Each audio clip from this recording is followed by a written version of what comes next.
From Pacifica, this is Democracy Now! We're here to protest against Donald Trump. We don't want him here. We don't want him in the White House either. We think he's a danger to Israel, to the U.S., to the world. We want social justice. We want peace.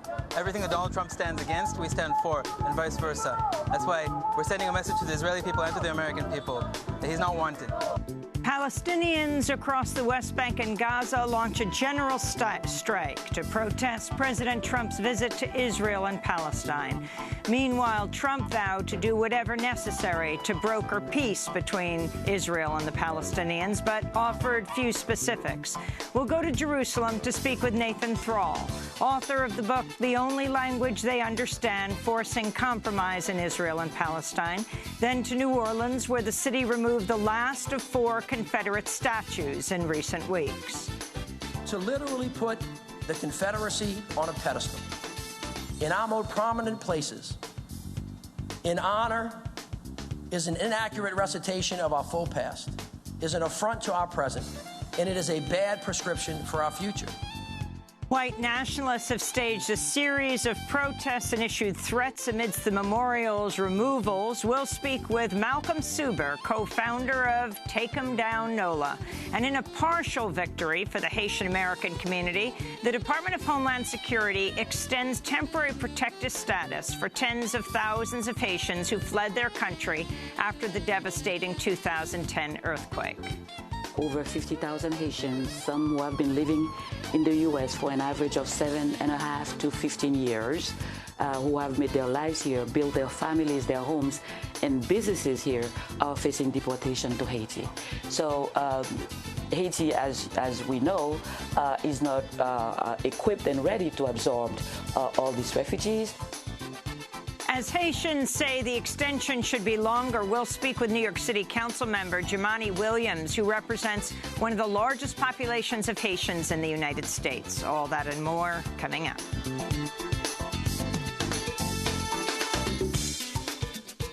Welcome to Democracy Now!, democracynow.org, the War and Peace Report. I'm Amy Goodman. In Manchester, England, at least 22 people were killed in a bombing at a concert arena at the end of a performance by American pop star Ariana Grande. Dozens more were wounded in the explosion, which appears to be a suicide attack. This is 19-year-old Sebastian Diaz, who survived the blast. Just as we were leaving after the last song, we heard the explosion when we got to the foyer doors, and we just looked behind us and there was chaos. And in front of us, people were running past the doors, screaming, looking behind them, and we were in two minds as to whether to stay in the arena and just seek shelter or run and try and get out, you know. We decided to go out, and we ran, and people were screaming around us and pushing down the stairs to go outside, and people were falling down. Girls were crying, and we saw these women being treated by paramedics that had like open wounds on the legs, no shoes. It was just Police chaos. say they're investigating the explosion as a terrorist incident and that the alleged attacker died in the explosion.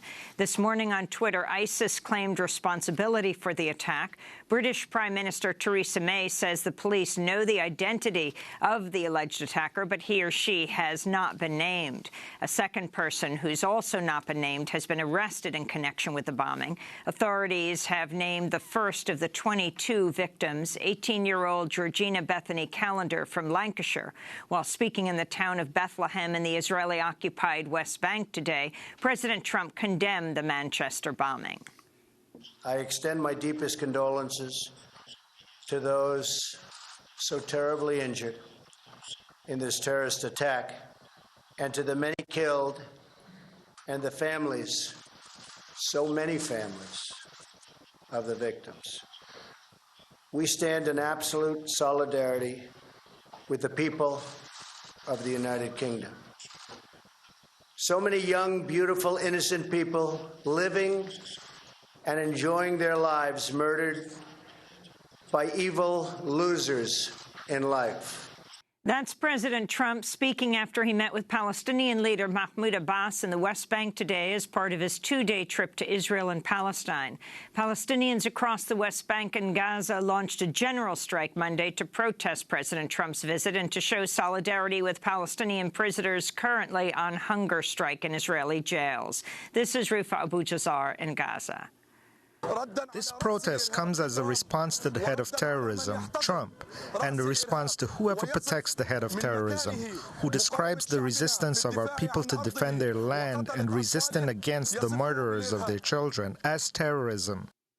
On Monday, President Trump sat down with Israeli Prime Minister Benjamin Netanyahu. While speaking to reporters alongside Netanyahu, Trump denied naming Israel as the source of the highly classified intelligence that he gave to Russian Foreign Minister Sergei Lavrov and Russian Ambassador Sergei Kislyak earlier this month, even though no one has accused Trump of naming Israel directly as the source.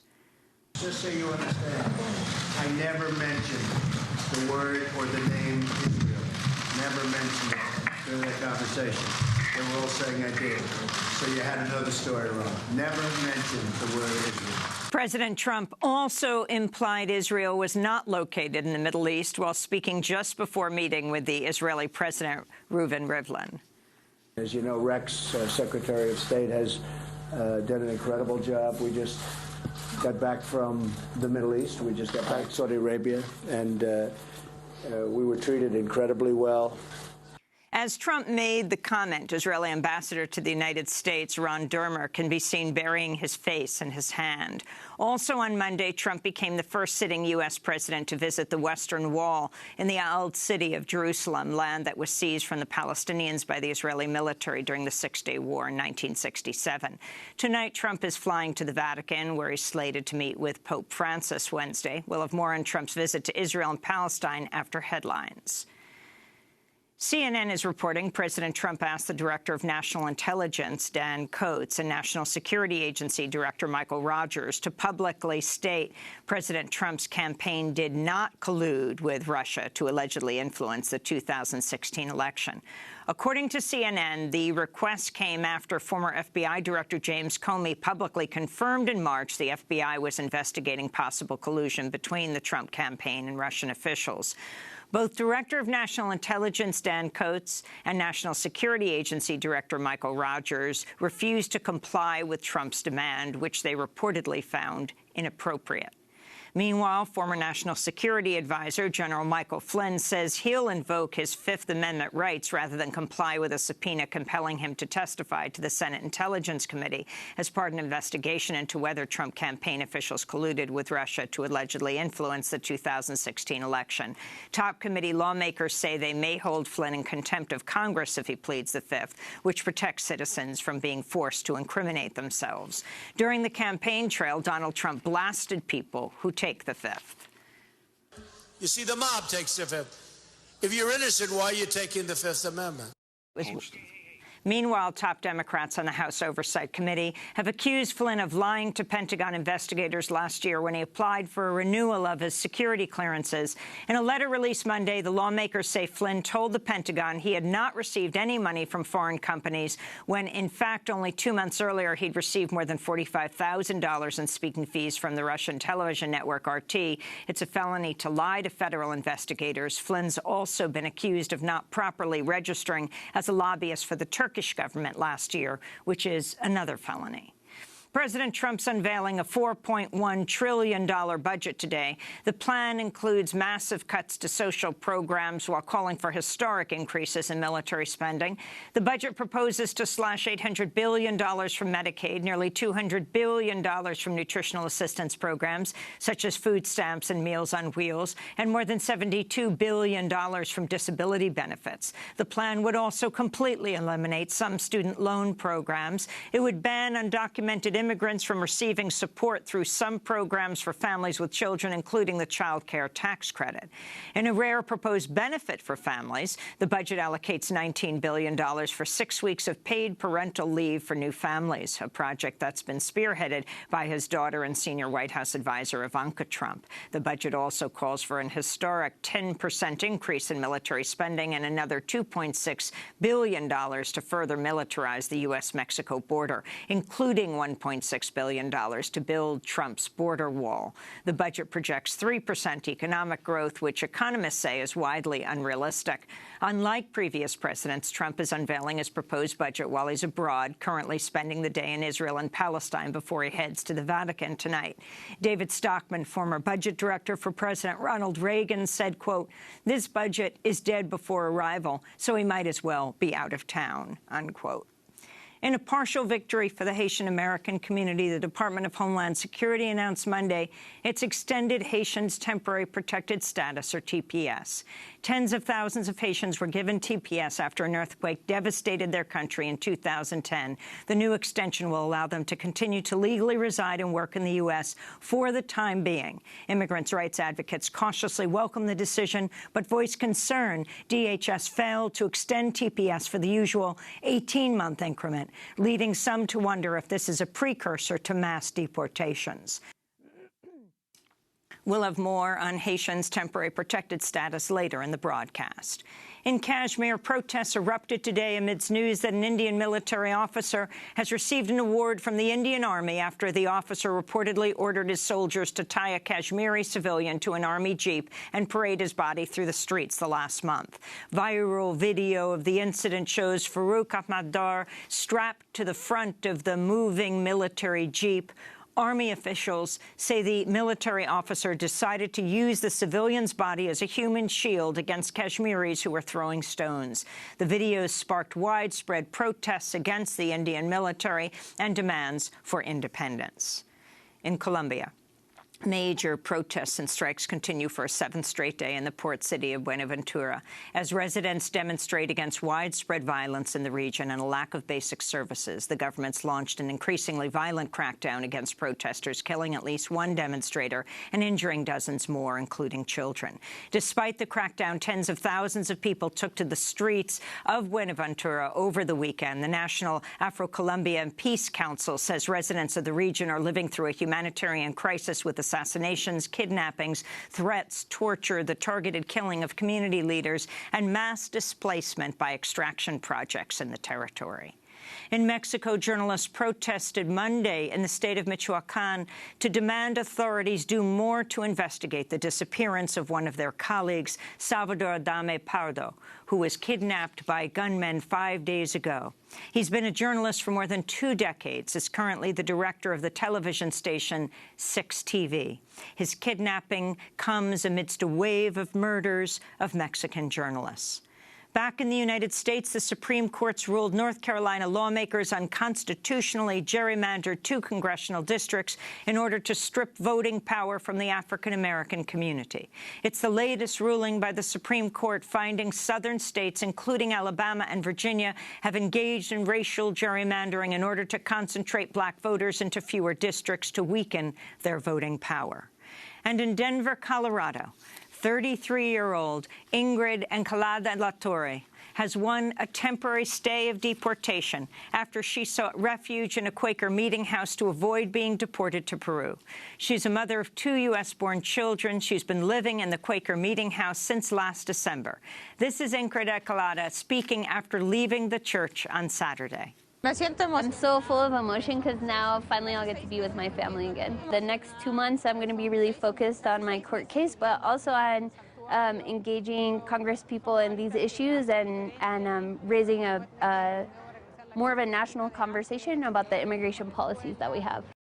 Among those who came out to support Ingrid on Saturday were Jeanette Vizquera and Arturo Hernandez-Garcia, 2 other undocumented Denver residents who both sought refuge in churches in recent years.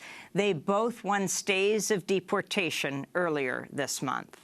And those are some of the headlines. This is Democracy Now!, democracynow.org, The War and Peace Report. I'm Amy Goodman. And I'm Juan Gonzalez. Welcome to all of our listeners and viewers around the country and around the world. We begin today's show in New Orleans, where on Friday the city removed the last of 4 Confederate statues in recent weeks. Hundreds of people gathered to celebrate as the massive bronze statue of Confederate General Robert E. Lee came down. It was the first of a series of monuments to be removed during daylight. Workers wore bulletproof vests and face coverings to conceal their identities as they used a crane to remove the statue from a 60-foot-high pedestal. New Orleans Mayor Mitch Landrieu said threats and intimidation necessitated the overnight work and extra safety precautions. Afterward, Landrieu delivered an address about the city's efforts to remove the monuments that he says celebrate the lost cause of the Confederacy. The historic record is clear. Robert E. Lee, Jeff Davis, P.G.T. Beauregard statues were not erected to just honor these men, but as part of a movement which became known as the cult of the lost cause. This cult had one goal and one goal only, through monuments and through other means, to rewrite history, to hide the truth, which is that the Confederacy was on the wrong side of humanity. First erected 166 years after the founding of our cities, 19 years after the Civil War, these monuments that we took down were meant to rebrand the history of our city and the ideals of the Confederacy. These statues are not just stone and metal. They're not just innocent remembrances of a benign history. These monuments celebrate a fictional, sanitized Confederacy, ignoring the death, ignoring the enslavement, ignoring the terror that it actually stood for. And after the Civil War, these monuments were part of that terrorism, as much as burning a cross on someone's lawn. They were erected purposefully to send a strong message to all who walked in the shadows about who was still in charge in this city. White nationalists have staged a series of protests and issued threats in the lead-up to the memorial's removals. A car belonging to one of the workers had also been set on fire. Though the four most prominent Confederate monuments have been removed, activists are calling for New Orleans officials to remove all monuments, school names, and street signs in New Orleans dedicated to white supremacists.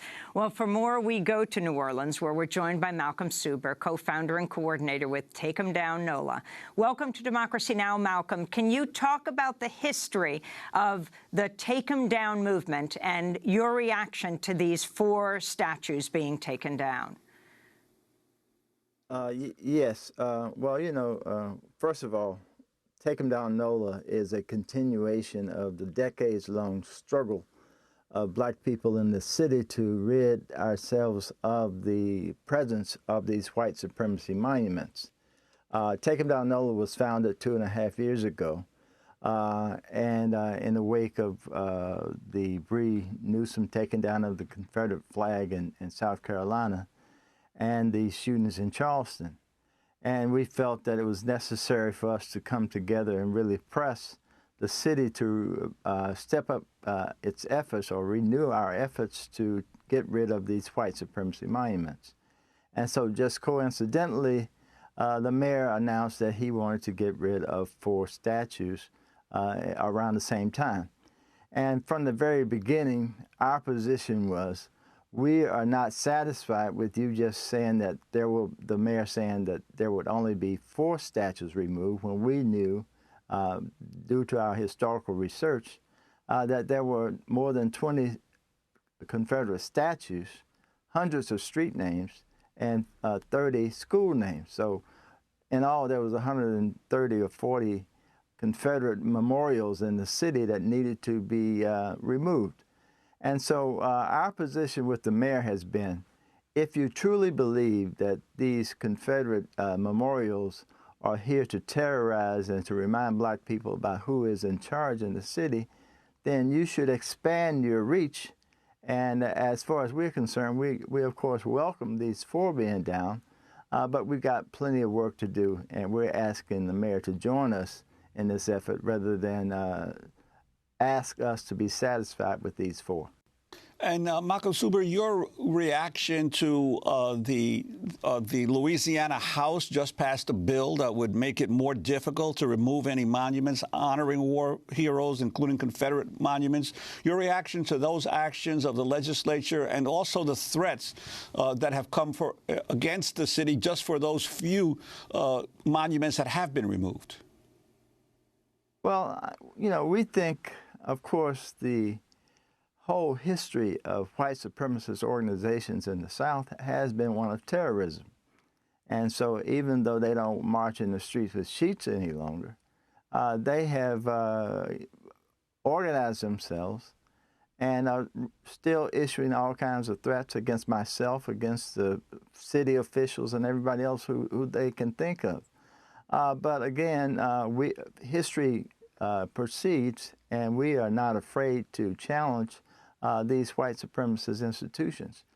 And of course, a real reflection of how bad race relations are in the state of Louisiana and in New Orleans is that every white legislator in the Louisiana House of Representatives voted last Monday to require a popular vote to have any of these Confederate statues removed, especially of any soldier, including those who were traitors who fought in the Confederate Army. So that, of course, revealed that their true position was to support white supremacy. And as a result of that, all 23 of the black representatives walked out after the vote and rightly and justifiably called this another white supremacist assault against black people in this state. I want to turn back to New Orleans Mayor Mitch Landrieu speaking last week about the efforts to remove the 4 monuments to the Confederacy. We forget, we deny how much we really depend on each other, how much we really need each other. We justify our silence and inaction by manufacturing noble causes that marinate in historic denial. We still find a way to say, wait, not so fast. Dr. Martin Luther King Jr. said, wait has almost always meant never. We cannot wait any longer. We need to change. And we need to change now. No more waiting. This is not just about statutes. This is about attitudes. And it's about behaviors as well. If we take down these statutes and don't change to become a more open and inclusive society, then all of this would have been in vain. Malcolm Suber, if you can respond to the mayor of New Orleans. Well, of course, we say if you really do believe, Mayor Landrieu, if you really do believe that we can't wait, and we should get rid of all these statues, then you've got to extend that reach to get rid of all of them. Let's go forward with a clean slate. Let's get rid of all the Confederate street names, all the Confederate names on our schools, and the rest of the Confederate statues. We just believe there's some inconsistency in the mayor's position. If he really believes what he says, and is not just putting words out for public consumption, then he should join Take Him Down NOLA and put a timetable as to when we will get all these things done. And then we can celebrate and go forward and talk about beginning to really address the many problems of the black community here, including 50% male unemployment, including 50% of our children live in poverty. And of course, New Orleans is the most incarcerated place in the entire world. I wanted to ask you about the your lieutenant governor, Billy Nungesser, who's asked who's asked New Orleans Mayor Mitch Landrieu to turn over the Confederate monuments to his office. He met with Landrieu, but city officials said the state would have to submit their proposals for acquiring the monuments along with any other interested groups. This is the lieutenant governor speaking on Monday. I just want to do the right thing with them, and I think dragging this thing out is not to the better. It's not helping tourism. It's not helping the city, and it's surely not helping the state. So I think the people that are passionate about preserving history, those people want to feel comfortable that they're going to not sit in a yard somewhere or not be put back up where visitors from all over the world can come see the history of Louisiana, and that's what we're hoping for. That was Lieutenant Governor Nungesser. Your response to him? Well, Billy Nungesser is a white supremacist, believes in white supremacy, and we don't take seriously his argument that tourists come to New Orleans to bathe themselves in white supremacy. People come to New Orleans to enjoy the vibrancy of our city, its food, its culture, And very few people come here out of any love or desire to learn about the history of the enslavement of African people and the oppression of African people in the Jim Crow era. So we think these are all thinly veiled arguments to support white supremacy.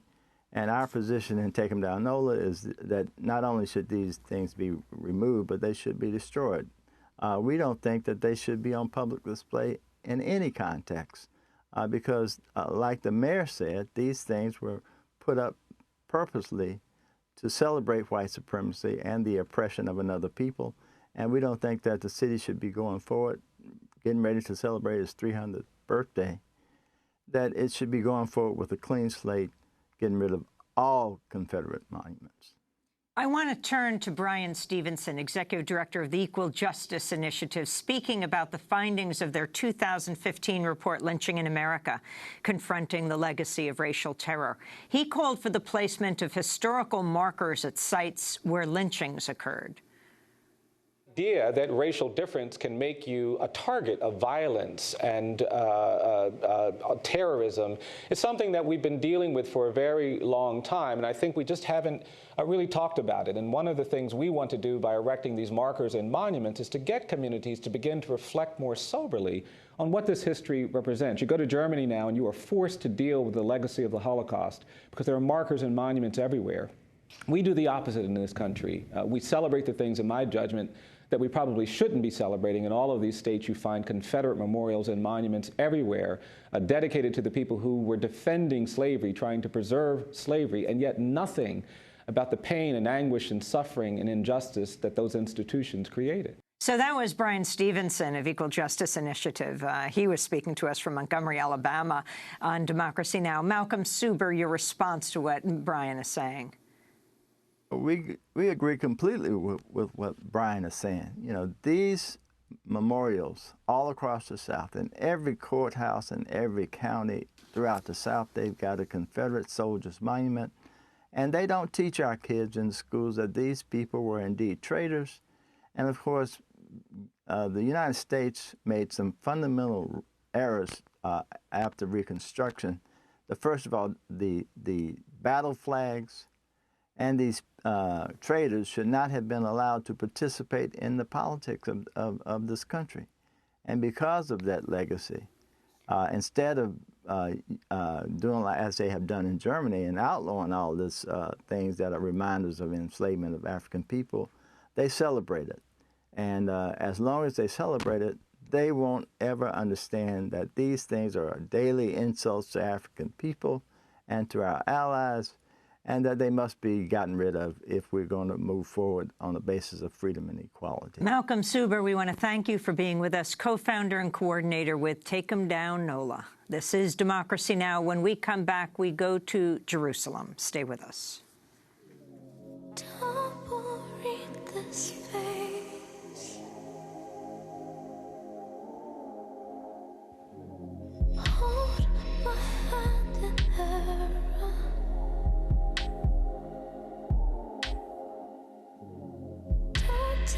Of this place, it's for me and you only. Softly, softly know me.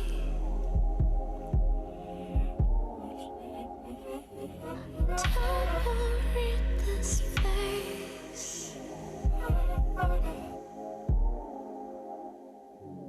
Hold my hand in error.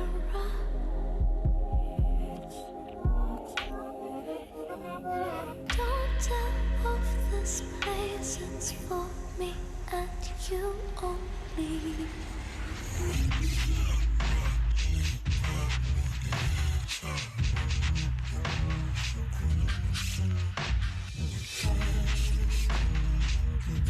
Ultraviolet FKA Twigs here on Democracy Now!, democracynow.org, The War and Peace Report. I'm Amy Goodman with Juan Gonzalez.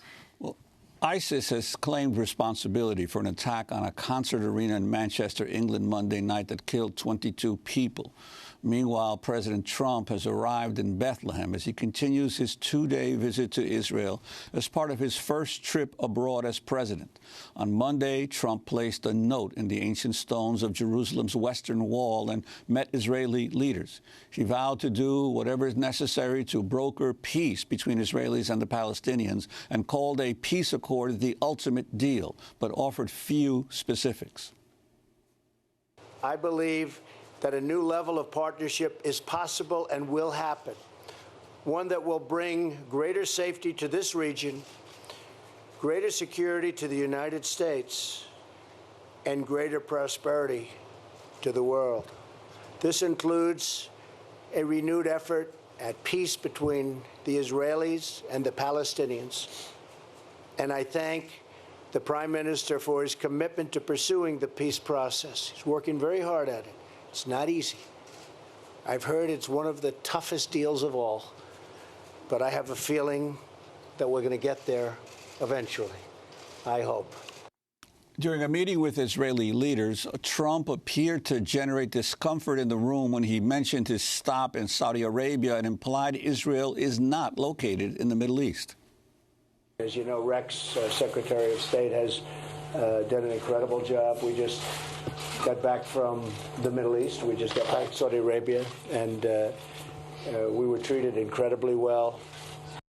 As Trump made the comment, Israeli ambassador to the United States, Ron Dermer, can be seen burying his face in his hand. During his remarks, Trump said he also saw the possibility of a new alignment of Muslim nations and Israel against Iran.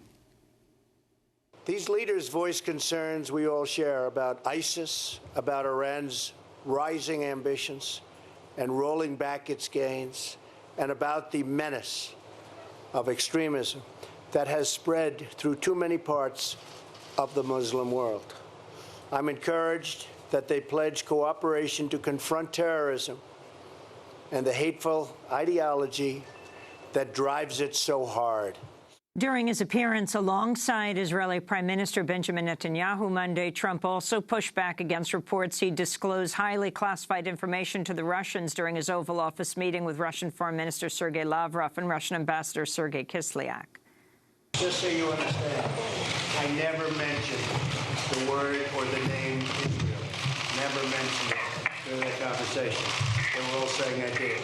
So you had to know the story wrong. Never mentioned the word Israel. The New York Times reported the information that Trump had passed along had come to the United States from Israel, but it did not allege that he mentioned the word Israel during the meeting.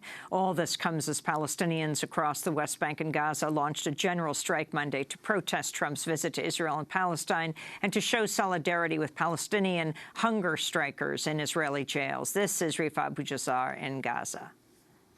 This protest comes as a response to the head of terrorism, Trump, and a response to whoever protects the head of terrorism, who describes the resistance of our people to defend their land and resisting against the murderers of their children as terrorism. For more, we go to Jerusalem, where we're joined by Nathan Thrall, senior analyst at the International Crisis Group covering Gaza, West Bank, and Israel. His new book is titled The Only Language They Understand, Forcing Compromise in Israel and Palestine.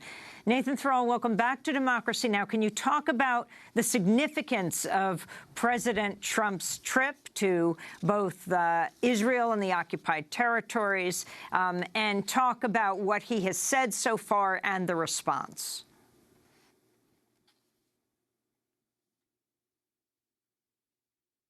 Well, the trip so far, and it's just ended, is not all that significant. I mean, the real significance is anticipating whether he's going to attempt to start a peace process, whether he's going to attempt to start a peace process with the regional states, with the Sunni Arab states that he just visited in Riyadh. And it appears that he does intend to do so, and it appears that the parties, both the Israelis and the Palestinians, are keen not to upset him and will probably go along with at least starting a process. That hasn't been trivial for previous administrations to do. Of course, if he starts a process, that's by no means a guarantee that he's actually going to conclude one successfully. And I think both sides are counting on the notion that he is easily distracted, and when he faces obstacles, as he inevitably will, he'll just move on to the next thing. So I think that what we're facing right now is great uncertainty on both sides with respect to Trump, which both sides both regard as a threat and an opportunity.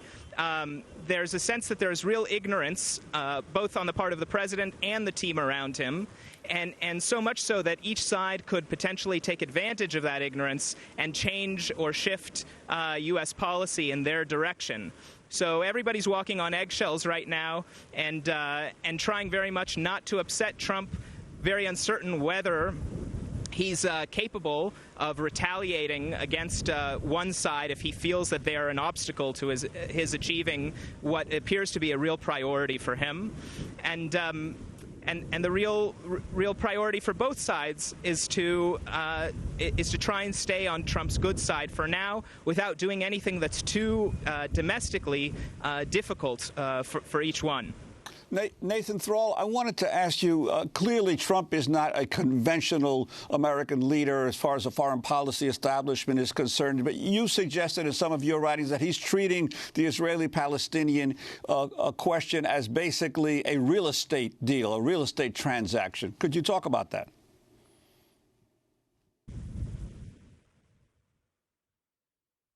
Sure. I mean, there's a sense that Trump is not at all beholden to the views of the U.S. foreign policy establishment, really on anything, but especially on this conflict. And there's a sense that he does look at this as a real estate transaction. He has a bold subheading inside his book, The Art of the Deal, that's called "Use Your Leverage." And that's really the locus of the fear on the Israeli side with respect to Trump. It's the notion that he could really try and exert pressure on Israel, threaten real consequences in the U.S.-Israeli relationship if Israel were not to agree to, let's say, the outlines of an American proposal for a settlement of the conflict, or the outlines of an American proposal on which the two sides would negotiate and work out the details.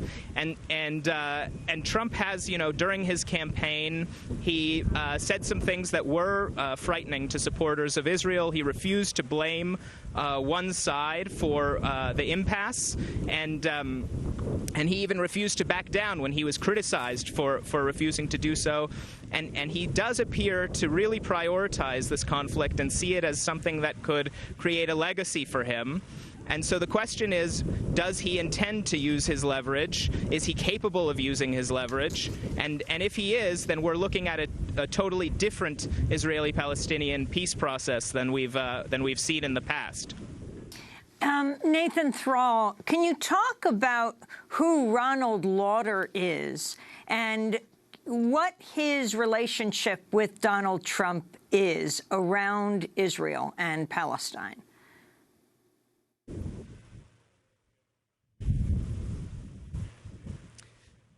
There's been a lot of reporting about Ronald Lauder's influence over Trump. They've known each other for a long time. Ronald Lauder is a very wealthy American businessman, and he had in the past been close to Netanyahu, although they're estranged now.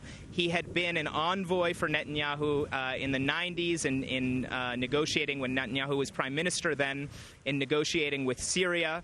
By many accounts, he was not a very good one.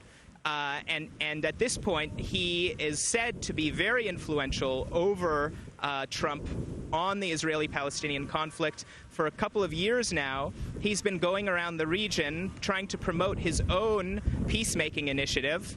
The people who have looked at this plan have ridiculed it as being ignorant of kind of the basics of the conflict.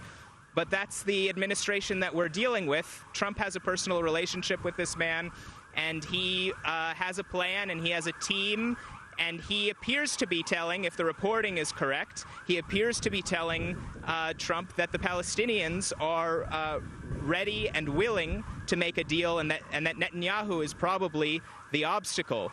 Again, that's, if the reporting is correct, I'm not inside the room to tell you for sure whether that's the case.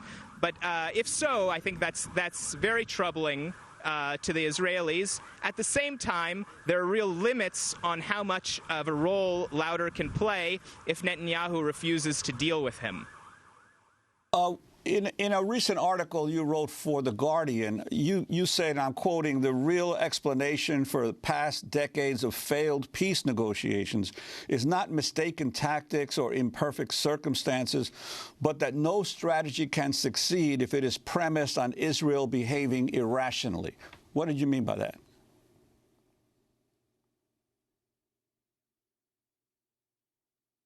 Well, what I meant by that is that in the past, U.S. administrations have had a notion that both sides really want an agreement, and it just takes, a bit of American facilitation to bring them together and to convince, in particular, to convince Israel that it's in its own self-interest to reach peace, because if they don't, then they're going to become a pariah state and be forced by the entire world to give citizenship to all Palestinians. That's this very stark choice that Israel is imminently going to face, and so clearly it's in its rational interest to avoid doing that. The whole purpose of Zionism is to have a state for the Jewish people. They'll lose that if they give citizenship to all Palestinians.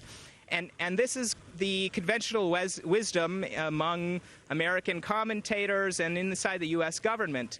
But the fact is that it's not a matter of just convincing Israel of its rational self-interest, because it's not actually in Israel's rational self-interest to make an agreement and to give the Palestinians a state today. It may be in the future when circumstances change.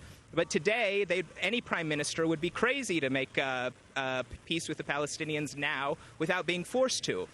Even if they knew for a fact that in the future they were going to be forced to make a deal, they have every interest in waiting until that day comes, seeing if that day comes. Today, they're enjoying security quiet from the Palestinians in the West Bank. They've enjoyed years of this security quiet in the West Bank.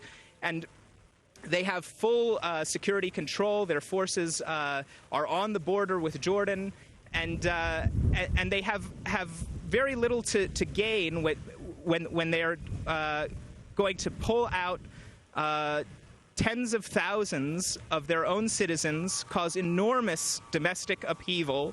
And you have polls that show a majority of Israelis are opposed to giving up sovereignty over the Temple Mount or Haram al-Sharif, and that would be a necessary component of any agreement. So basically, what you're talking about is an Israeli prime minister who has to say to himself, I'm ready to end my political career, create the worst domestic turmoil this country has ever seen, face potential assassination, and all for what? What am I avoiding by doing that? If I take the other path and I just don't do the deal, what do I face?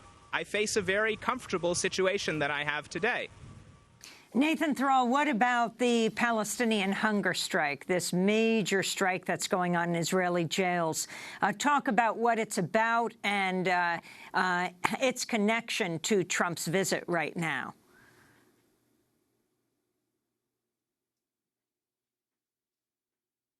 So the hunger strike is primarily led by the Fatah faction, and although other factions are participating in it, and it's now in its 37th day. The demands of the hunger strikers is to improve the conditions of prisoners. There's a list of 14 demands that they have, but the most important of them is to end administrative detention, to end solitary confinement, to improve health conditions in the prisons. And the effect of this, I hope you can hear me with the helicopters overhead, the effect of this is really to create a problem for the Palestinian leadership, which is trying to promote a process with Trump, trying to be on Trump's good side, and is talking about something that's totally disconnected from what most Palestinians care about today, which is the hunger strike that is overwhelmingly supported by Palestinians in the West Bank and Gaza. A huge proportion of Palestinian families, nearly all of them have relatives who are in prison. They're all extremely supportive of this hunger strike, extremely concerned about the hunger strikers. These people are now receiving medical attention and being pulled out of the prisons into medical facilities. And at the same time, there's this very incongruous image of their president sitting and meeting with Trump, who's not hasn't said too many things that ought to make Palestinians happy. And talking about engaging in yet another round of negotiations, vowing that there will not be an imposed solution, meaning, of course, that the United States won't put pressure on Israel. So there's already extreme skepticism that any of this effort at restarting negotiations would succeed. But to have this take place while Palestinians are concerned about something so pressing as the lives of these prisoners really makes it quite tough for the Palestinian leadership. And finally, Nathan, the impact of what's happened in Manchester at the Ariana Grande concert, where at least 22 people, a concert really that just attracted tweens, very young teenagers, the impact it has with ISIS now claiming responsibility on, well, the area where you are, on Israel and Palestine.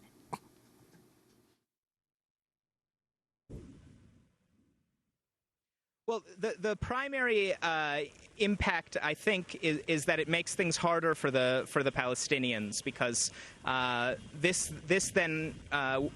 this news was then used to highlight the issue of Palestinian terrorism and the issue of payments to families of Palestinians who have fought against Israel and been killed or imprisoned. That's a big issue in the United States, and it was re-raised now in part because of this attack. It's also the case that the Palestinians feel that they have very little to offer the United States, and they're trying to see what they can do to be in Trump's good graces and to try and persuade him to actually press for a deal. And so one of the few things that they can say is, well, we're providing security for Israel. Israel's own security commanders are complimenting us on the great job we're doing. We've been doing it for years. There's no state coming. And so they've tried to emphasize their own value in countering extremism in the region, that they will be part of this coalition of Sunni states with the United States and fighting ISIS, and stressing the importance to the United States of supporting the moderate Palestinian leadership. Well, Nathan Thrall, we want to thank you so much for being with us, senior analyst at the International Crisis Group covering Gaza, West Bank, Israel. His new book is titled The Only Language They Understand, Forcing Compromise in Israel and Palestine. This is Democracy Now! We'll be back in a minute.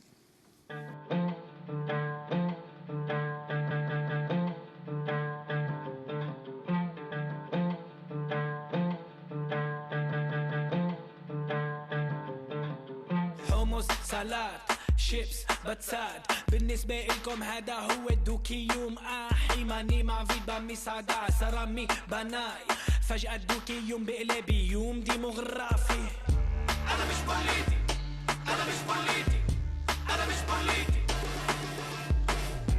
أنا مش بوليتي أنا مش بوليتي أنا مش بوليتي عربي بربري عربي اندياني عربي مصرية معي بقروط غنوا لي احمد عربي فتتية لما نقرأ كل ستيكر تاعكم بدي حاربه فانا بكتب بالعربي بتمنعوني من الراديو لزقت ستيكر جديد عالشباك احمد فرلو محمد انا مش بوليتي انا مش بوليتي انا مش بوليتي أنا مش بوليتي أنا مش بوليتي أنا مش بوليتي السلام عليكم أنا بعمل هيب هوب عربي هيب هوب هيب هوب هيب هوب هيب هوب مش بروباغندا مش بوليتيكال بورنوغراف بروبيوريتي بويتيك بوليغراف 3 لغات انجليزي بس توباك عربي للحب والعبري للبقاء رحلة اسمي لسافر يا داتي هاي ورا خيل عالمي ديك عالم النملة حمل حمل متقلب حلم حلم متأمل I Am Not Political by Palestinian hip-hop artist Tamar Nafar. This is Democracy Now!, democracynow.org, The War and Peace Report. I'm Amy Goodman with Juan Gonzalez. Well, in a partial victory for the Haitian-American community, the Department of Homeland Security announced Monday it has extended Haitians' temporary protected status, or TPS. Tens of thousands of Haitians were given TPS after an earthquake devastated their country in 2010, and the new extension will allow them to continue to legally reside and work in the U.S. for the time being.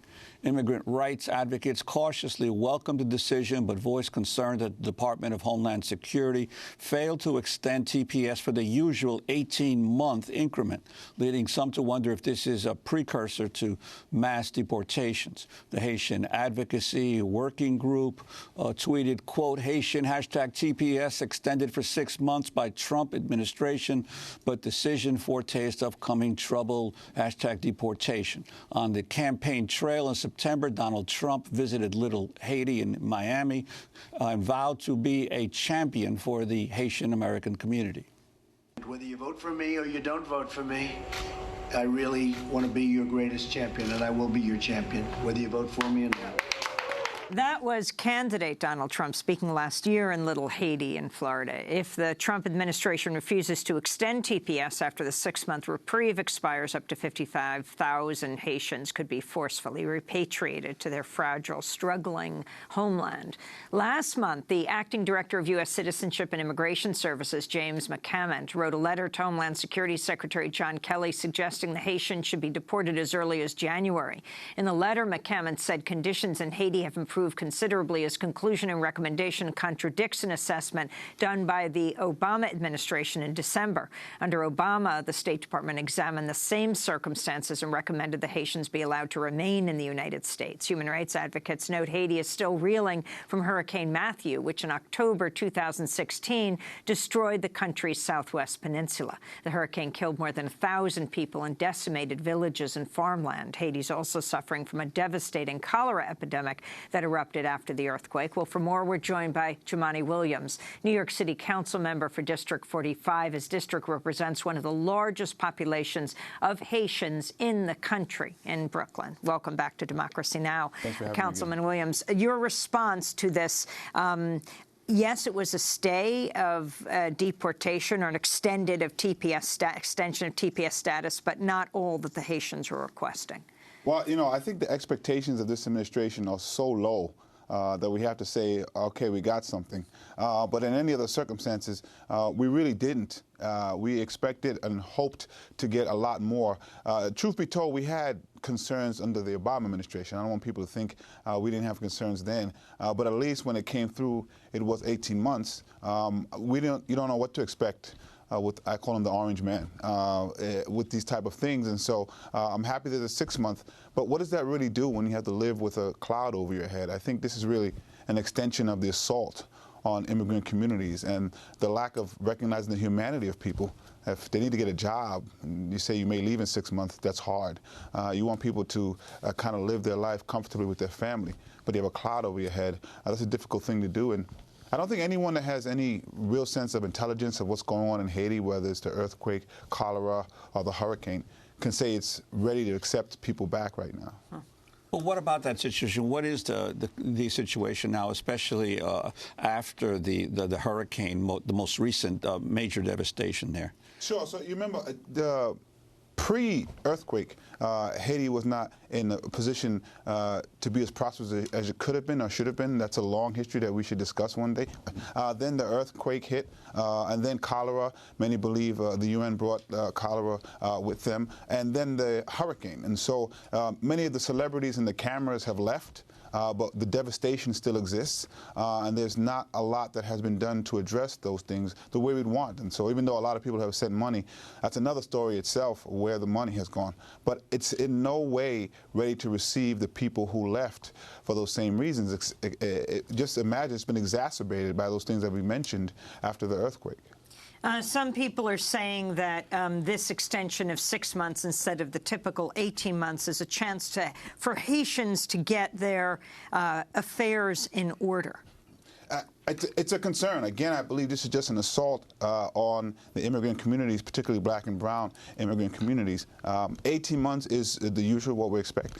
6 months, maybe people. Say it again. Your area, Flatbush, can you describe it for us? Oh, absolutely. I represent, combined with the 40th District, we represent the largest constituency of Haitian and Haitian Americans outside of Haiti. Some argue Florida. I think we have Florida beat. So we have a huge constituency of folks who are very concerned. There's 20,000 people across the state. I think a large portion of them are in my district. They're already are dealing with kind of mass hysteria around immigration policies in general. And now if you're Haitian, or you have Haitian family with TPS, imagine that concern now. And so how do you deal, people talk about public safety, how do you deal with those concerns when you have a community that's reeling about what's really going to happen with immigration in general? What's going to happen? I may be deported in 6 months. Do I have to go underground? Do I have to do this? Do I have to do that? And you're going to send them back to a country who really is not ready to receive them. There's no one with any kind of consciousness that can say Haiti is ready to receive 60,000 people. And the truth is, I don't believe that this country can deport 60,000 people, just like I don't believe they can deport millions of people. But what they can do is continue this kind of mass hysteria that I think benefits this country in a way that's another type of discussion to keep folks in kind of a second-class position for themselves while benefiting from all the services and talents that they bring. I wanted to change the topic slightly on another issue that you've been dealing with in City Council, which is the soon-to-be coming annual Puerto Rican Day Parade. Sure. There's been a lot of controversy raised over the fact that the parade leaders have decided to honor Oscar Lopez Rivera, who just was released from prison after more than 3 decades in prison by President Obama. And I wanted to get your sense, because I know the City Council has had to take a stand now that some companies have said they're not going to participate in the parade, and now that the police chief of New York City has said he will not participate in the parade either. Well, that's not a slight change, it's a complete change in discussion. But I plan on being there. I wasn't planning until I started getting tweets asking me not to go. I was proud to support the speaker and her support of Oscar Lopez. It's always interesting to me, one, he hasn't been associated with any violent acts, but it's always interesting to me that people believe when folks are fighting for their freedoms or fighting for equity and justice, that they can just write a letter asking for those things and they're just given to them. There has been no social justice, no equity, no freedoms given anywhere in this world, I think, in time immemorial, that hasn't been given or taken without some kind of pressures. And we celebrate those things when we look back. But during the time period, we pretend as if people are crazy and don't know what they're talking about. In the significance, Juan, for people who aren't familiar with Oscar Lopez Rivera's case of him coming to New York. Well, the significance, he just was released about a week ago, finally, from home detention after being released from prison and then sent into detention in Puerto Rico, and he immediately went to Chicago, his hometown, where he was welcomed as a hero. Congress members and all were there. Yeah, many of the Latino elected officials, and now, of course, the Puerto Rican Day Parade, which is in 2 weeks, is the largest gathering of Puerto Ricans in the United States, and the significance of him coming to New York City after spending more than 30 years in prison. There's clearly a lot of controversy. There were more people who were in favor of him being freed from prison, even if they didn't agree with his beliefs, than are saying that he should be welcomed as a hero. But still, the decision of the parade committee is an opportunity for the people to have free speech. And you shouldn't be telling people who their heroes should or shouldn't be. Again, he himself was never associated with any violence. And don't forget, Nelson Mandela was listed as a terrorist well into the 20th century. So there's a big, depending on which side you sit, usually if you're on the side with the power and privilege, you kind of view these things a little differently.